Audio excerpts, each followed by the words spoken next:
So my first question for you is, what's the most beautiful thing you've been told? This is something my mom told me. There's two things she told me. So I was in hospice a couple years ago, and I got an organ transplant on the day that I was supposed to pass away. And during recovery, it was nearly a decade of my life, my mom never left my side. She was like step by step, one foot in front of the other. And it doesn't sound like that profound, but it felt profound. Because that's literally like when you have an organ transplant, sometimes you have to relearn to walk. There's so much muscle atrophy. She would hold my hand step by step to everything to re-enter life, you know?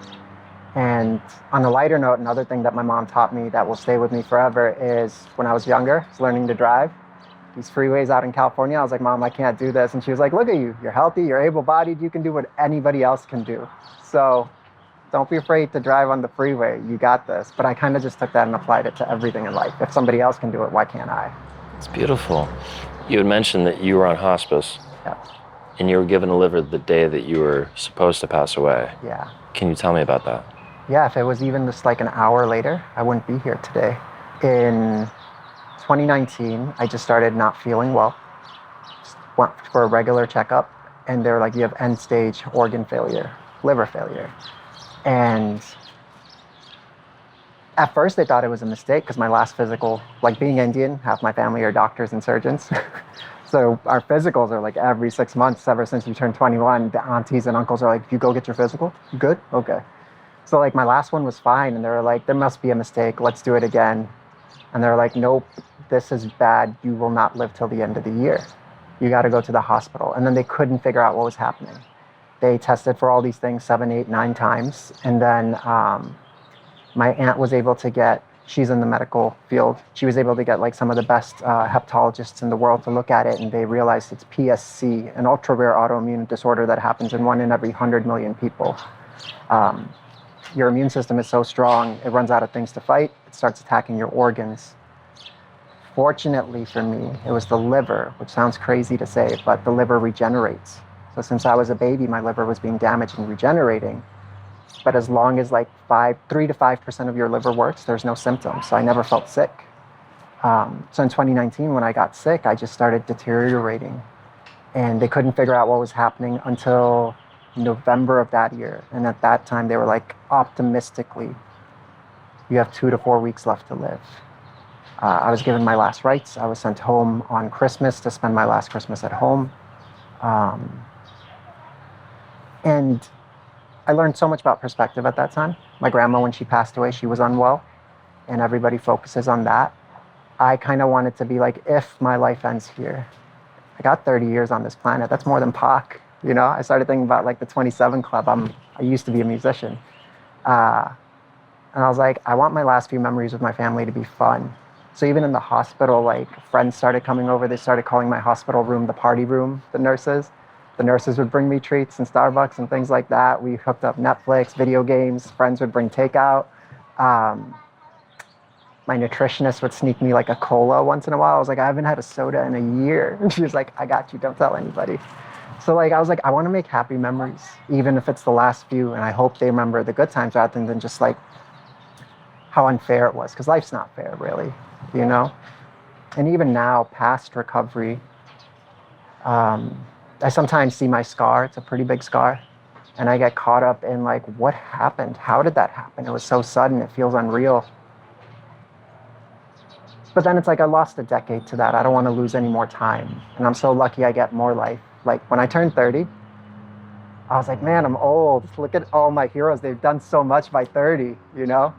And then all this organ transplant stuff happened. And now I'm like, I get to be 40. I hope I get to be 50, 60, 70, 80. Be selfish and say 90 and 100, but I hope I get there, you know? And in a healthy way. But like, it changed my outlook completely in that regard. Yeah. I have so many questions I want to ask you about Absolutely. this.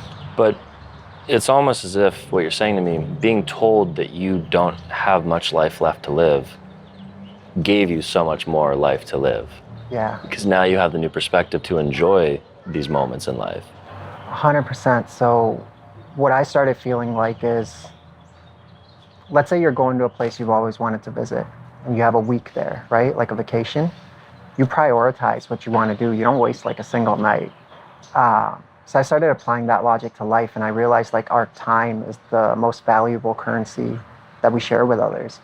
So like if I want to hang out with one of my friends, like we go on these things called grandma walks. We just grab a coffee and walk around the neighborhood. It's one of my favorite things to do. I'm going to do that rather than just go try to like network or spend time with somebody that I don't enjoy. So it just really hones in on what you want to do with your life, how you want to spend it. And you don't get mad at a lot of things either. Like if you're on vacation and let's say you've got like 2-3 days left on there, somebody says something silly, you're going to spend that day being like, oh, I can't believe they said blah, blah, blah. Or you're going to be like, hey, we get to be here today. What do we want to do that's going to make us happy? You know? So life kind of turned into, or my perspective towards life turned into, what do I want to do with my time here that makes me happy? And just soak in as much as I can. Yeah. It gave you more patience with things around you. A little bit, yeah. Do you still honk at people when you're in traffic in LA? Oh yeah, because they're wasting my time. There it is. Yeah. I have to ask you, how did you respond when they told you that you were going to be on hospice? That was tough. So let me walk you through it. When I got diagnosed at first, that was harder. Because by the time hospice came, we didn't know what was happening. I couldn't even walk or move. Like I remember one day just looking at my thumb and like just trying to move it this much. And it felt harder than like your max bench that you've ever done. And at that point I was like, okay, I'm ready to go. Like I had made peace with it. I was in so much discomfort. I was ready for like peaceful sleep. So when they first told me that I needed an organ transplant, it was almost like in the movies where my ears just started ringing. The doctors, like it's like a scene in a movie when somebody gets shell shocked. I can see the doctors like lips moving, but all I could really focus on was my mom on the side being like, Karan, what are they saying? What are they saying? What are they saying? And I was just like trying to like calm her down and just being like, well, this isn't real, you know? So that really shook me up. By the time I was on hospice, if I wasn't gonna get better, I was okay to go. Life's not fair. You look at the news, kids don't even get to be 20, let alone 30, where I was. My biggest regret was how unfair I grew up and now my mom and dad have to grow old without a son to help them. My older sister has to now be an only child. Me and my friends would write scripts because we wanted to act, we wanted to write. We shot so much, we were starting our own production company. All that goes to a waste, or maybe they will hopefully succeed without me, keep the dream alive. But like, it was a lot of that. But there was also so much discomfort where like I couldn't even move my thumbs. My mom would have to brush my teeth. When you have that much muscle atrophy, my jaw wouldn't be stable. They would have to hold my jaw just to get water in, and I couldn't have water from October and November. I was able to have it in December. I would have frozen grapes and pineapple because the liver couldn't function and like go through it, you know? What did that feel like to have to rely on your mother for things like that? It sucked. At first, it was embarrassing. I felt like I'm a healthy young guy and my mom, who's elder, is pushing me in a wheelchair, like, but I literally couldn't get up, you know? And it sucked in the sense, I was so fortunate. My mom was lovely. She didn't leave me alone in the hospital room for a single night. Like not a single night. She slept in that little chair on the side. It wasn't even like an extravagant room or anything. Like, oof, she's Wonder Woman, if anything, you know? And she'd be cracking jokes, and not for an instant was she like, you're not gonna get better. I don't know how, or maybe she just needed it to survive. She was like, you're gonna be fine. You're gonna be fine. And she got me through it. A mother knows. A mother knows, man. So she got me through it. I was really, really fortunate that she was there. And now I tell her my mom gave me life twice, the day I was born and then once through my organ transplant journey, because I wouldn't have survived without her. You know? Wow. When you got into that day that they said this should be your last day, what did that day feel like? Honestly, it was so much discomfort at that point. Like, I was ready. I hadn't slept in, I think, 3 days at that point. And there's certain times I remember where, like, the week before they sent me home, I'd open my eyes and I'd just be like, oh, I'm being propped up. They're taking x-rays. And then I remember closing my eyes and I open it and I'm in a different room I just remember the nurse saying they're doing an ultrasound of my arm because none of the veins were big enough to even draw blood. And she was like, oh, you went through the vein. And I remember being like, this really hurts, but it's like, what is pain at this point, you know? And then you just close your eyes and you're like, hopefully I can sleep. But at that point, the last day, I knew it was coming. They didn't tell me till afterwards that Tuesday was going to be the last day. Yeah. I was still just like trying to, I remember I played some old PlayStation 2 games from my childhood, just nostalgia and comfort. My mom had made me like a nice breakfast. And gosh, of all things, I remember John Mayer had put out a song called New Light, and I was like, this slaps. That's pretty good. So yeah.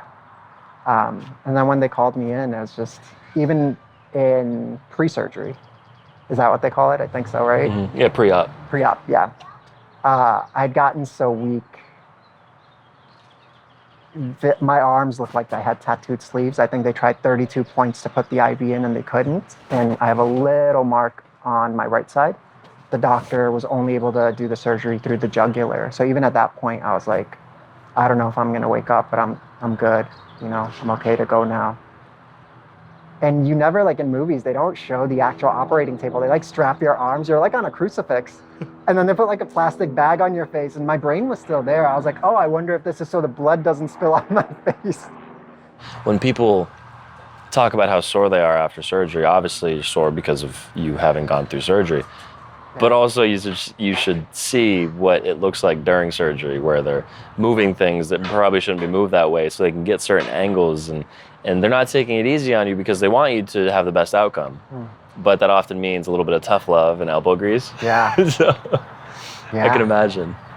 They said I didn't have like an ounce of my own blood in me afterwards. Like it was all new blood. And Really? then, yeah. It was wild. It's 13-hour surgery. I didn't realize it's like one of the biggest ones you can get. Yeah. When they had told you that you're getting a new liver, did that even process to you? Yeah, so I said no to 4 livers before. And then for my mom and the last one, I was like, yeah. Because they legally have to tell you the medical history. So one was like somebody had one kind of illness and another one had another kind of illness, or they were like, you're going to have to get tested for HIV for 6 months here. And I was like, no, I've lived a good life. I don't want to jump from one bad situation into another. So I just kept saying no. And then the last day when the doctor called, he was just like, you can't say no to this one. Perfect match. No, we think it's a perfect match. No medical problems whatsoever. And it's somebody younger than you. Because another concern, like God bless every organ donor, every organ donation impacts 70 plus lives. But I was a little worried, like if it's somebody who's like 75, 80, I have so much life ahead of me, I don't want to do this again. So it was actually somebody younger who was fortunate enough to be an organ donor. And at that point, I was just like, okay, let's do it. Yeah. I have to ask, the arc of your liver transplant, Yeah. what did it feel like when you had woken up from the operation? You want to hear some things that are so core. I wouldn't say pranking, but I like teasing my sister. And they had said before I went in, like, he might not remember, don't worry. And first thing I did was I looked for my mom. I was in the ICU, but they only let one person in at a time. And it was my sister. And my very first thought, this is so nuts, was just like, prank her. I was like, who are you? She was like, you don't remember me? I was like, where's my mom? And then I giggled and I was like, oh, that hurts. That's so dark. Yeah. As nice humorous, I get it though, because that's the type of humor you need in those You circumstances. need something to laugh at. Yeah. And then you're just finding whatever's comedic within there, you know? And I mean, this is me speaking for you. You can agree or disagree, but Yeah. there probably was also a sense of when you woke up, you realized you woke up. Yeah. You survived the operation. And like you have this almost lighthearted sense of like, I'm here. You see your sister, you feel like a little kid. You're like, oh, I'm gonna prank her.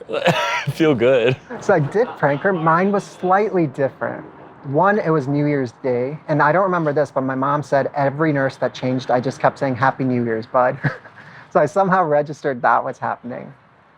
But the second moment I remember other than my sister is they put my friend on the phone. He was like, we're starting the year off with great news. And I was like, what's the great news? I just had like a killer surgery.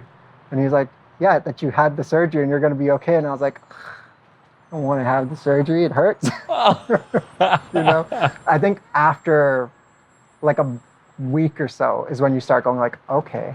And then you start feeling better. Because at that point I was just like, you probably know, they call it the grenade. There's like those little grenades on you, these packets, everything. I was still a little down because I was like, the liver regenerates. Will it regenerate? Let it regenerate, please. You know, what's life going to be like when I'm immunosuppressed?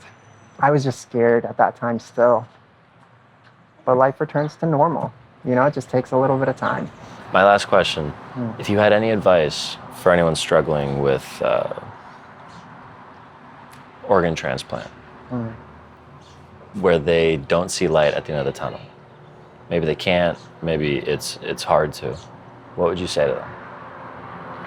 So one of the biggest things I learned when I was sick was we can't always control what's happening to our bodies.